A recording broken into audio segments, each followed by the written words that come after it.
It's the second round of the BCA 2020 Cup. Our coverage on the Nation News Network comes from the Jackman Prescod Institute of Technology ground in the Pine. Hosts and ever-competitive Wildey were one of the winners in the first round of the competition and are looking for their second consecutive win on home soil. And the visitors, Empire, one of local cricket's strongest brands, with West Indies left-arm spinner Jomel Warrican and Barbados pride all-rounder Kevin Stout, are also eyeing their second successive win. We take a closer look at the SJPIT pitch, being given its final roll ahead of the game. Not much grass. It appears bone hard and should be a belter.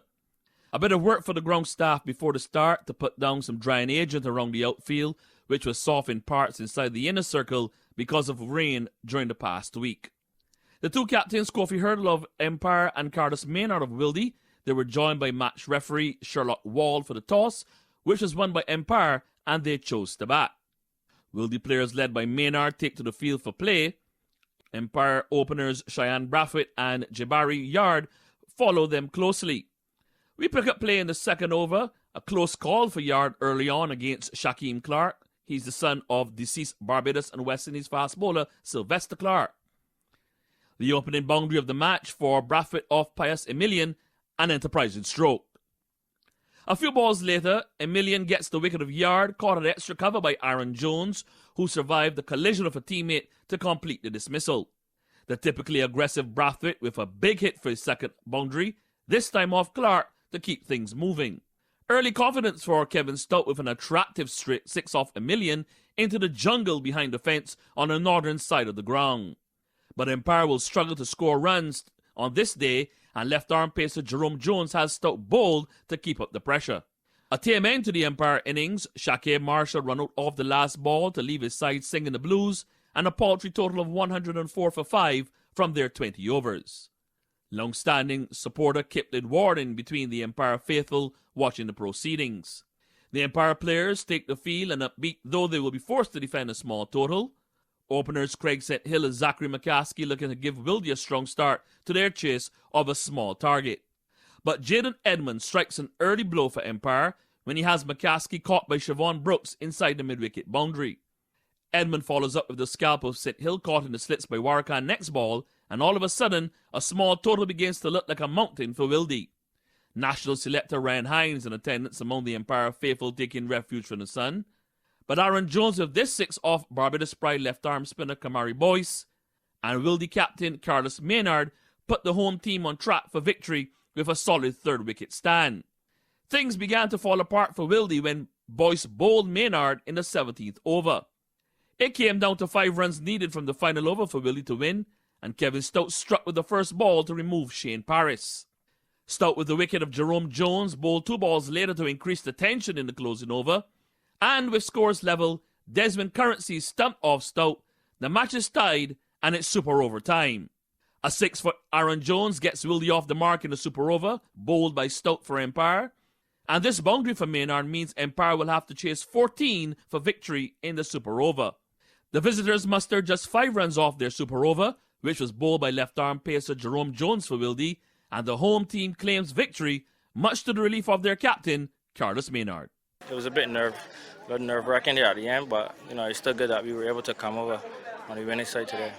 The second straight win for Wildey in the tournament. How does that make you feel as the captain? I mean, not just as a captain, but as a team, it's always good to get in a winning habit. So, even from practice, we always strive to finish games and at least, get in that winning habit. So. Another low-scoring game, though. Last week you had to chase another small total. That didn't give you much trouble, but this week it did. Talk to us about what went wrong in the chase.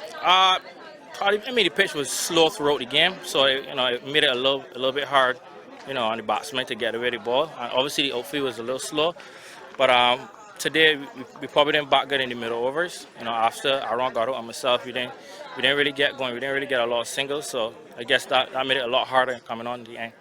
Bowlers did a fairly good job for you up front, though, to limit Empire to 104. Talk to us about that. Well, obviously, during practice we were planning certain things.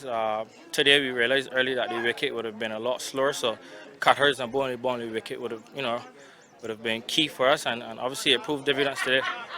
how much confidence does your team take out of a victory like this over Empire? They were losing finalists last year. They're a team in local club cricket that always does well. How much confidence do you guys get from this? Obviously, every win is more confidence. Not necessarily side all the time. Once you could get W's, and once we could play as a team and do the right things, that's the most important thing. And what did you learn from today as a captain that you want to take forward into the remaining games of this tournament? For sure, try to bring home the game next time. Obviously, I got out our crucial stage, but like I said, once we continue to keep doing the right things, we should be all right. Next game, BDFSP here, at Paragon. Yeah. How much are you looking forward to that? And making it much easier win next time? Yeah, well, hopefully, obviously, we would try to win the game in a handsome fashion. But like I said, once we continue to do the right things, once we play the cricket well, once we, continue to do the things that we ought to do, we'll be fine. And how much, playing at this time, like COVID and all that, how is that? How is your team dealing with that?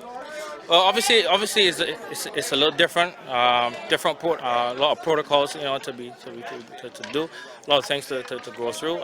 But like I said, we still have to play cricket. So whether we have to put on masks in the pavilion, whether we have to get a temperature check, at the end of the day, we still have to play cricket. So that's the most important thing. Barbados Pride all-rounder Kevin Stout was probably the most tired man on the field. He performed key roles for Empire with both bat and ball. I gotta say well played to the Empire side. I mean, defending 104 runs in any T20 game, any team that going out to defend a score like that, will always tell themselves that, you know what, this game is over. But we fight from the beginning, from the very first over to the end, and that was remarkable. 3 wickets for you in the final over of the regular play. Talk to us through that whole drama. Funny enough, I was telling myself I was following the game, the over, the balls and the runs.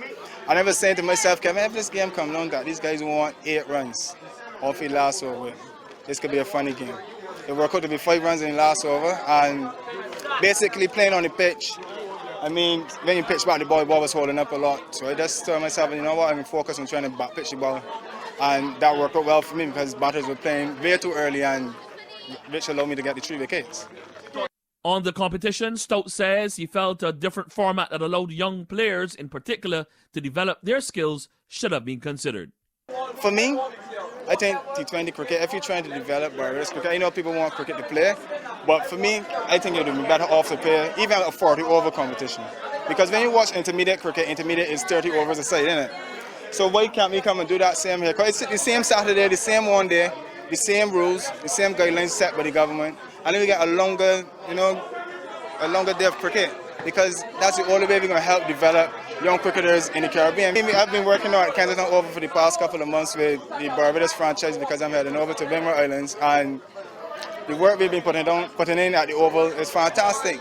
Well, a guy preparing himself for 4-day cricket and 50-over cricket, when he comes to play on a Saturday, he got to set his mind to bat 20 overs. And then sometimes you don't even get all 20 overs, and then you might get 5 overs. And when you go to bat, you bat and you're playing all kind of silly shots, you're losing your shape, you're not getting any runs. But then when you look around, you hear people say, well, you're practicing every day, but you're not scoring any runs. But when you find yourself in a position playing T20, not too many balls to do anything, you can't show anyone that you're improving your game. Me, I've proven myself over year in and year out in domestic cricket, but we still have younger cricketers who are coming through, and we also want to try to push them to play for West Indies as well. I don't think that T20 cricket is a cricket to help develop young players. So that's, for me, my take on the T20 cricket. It is good that you're still getting some cricket to play, but I don't know how much we can get out of it to help develop young cricketers in Barbados. Here's a summary of the scorecard. Empire posted a modest 104 for 5 from their allocation of 20 overs. Adriel Richard got the top score of 36. Kevin Stout and Cheyenne Braffett were the other double-figure contributors. Wildey look on course for victory thanks to USA cricket contracted batsman Aaron Jones and their captain Carlos Maynard before a dramatic final over from Stout. The match ended in a tie within regulation play and forced a super over, which Wildey won thanks to Maynard and left-arm pacer Jerome Jones. Taking a look at the results in other Group A matches, defending champions Carlton behind 58 retired hurt from Mikhail Marshall and 47 from Barbados Pride all-rounder Shamar Springer brushed aside BDFSP for their second successive win.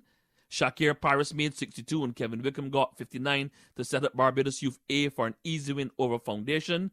BWU Gladiola got bragging rights over St. Philip Neighbours ESA Field Pickwick, whose batting once more was a huge letdown, and IGS Insurance Brokers Yorkshire comfortably grabbed their second win of the competition when they beat Barbados Youth B at Friendship. Over to Group B, the All-Sagicor UE Derby produced the most runs of any match and was won by the A team, following an unbroken 66-run stand between Johan Jeremiah and Barbados Pride wicketkeeper batsman Tevin Walcott as they successfully chased 144 for victory. West Indies Test vice-captain Craig Braffett was not on 38 and guided Wanderers to their second win of the competition against Bayview Hospital YMPC. And Police inflicted further pain on St. Catherine. Spartan got their first win over Lords, and IDL Sand Quarry Isolation Cavaliers got the best of Maple in 3 low-scoring contests. A quick look over the standings. 4 teams in Group A with a maximum 8 points from the first 2 rounds of competition, including the defending champions Carlton and Division 1 side Yorkshire. 3 teams in Group B similarly with the maximum 8 points from the first 2 rounds, including the A team from the multi-time previous champions UE. To next Saturday's matches, all but Yorkshire of the leading teams in Group A appear to be strong favourites to clinch their 3rd successive win of the competition as they face modest opposition in the next round. Yorkshire will be on home soil at Friendship and hosts an Empire side looking to restore pride and rebound from this super over loss against Wildey. And in Group B, a couple of intriguing contests on the cards, with the unbeaten pair of Wanderers and Police to face off at Darrell's Road in a top-of-the-table clash, and YMPC will have their hands full with UEA at Beckers Road. Play in all matches starts at 1:30, and we urge you to come out for another action-packed day in the BCA T20 Cup. And remember to buy your copy of the Sunday Sun for reports and scores on all of the BCA T20 Cup matches, and continue to follow the progress of the competition on our website, nationnews.com, and all Nation News social media channels. I'm Adriel Richard. Talk to you next week.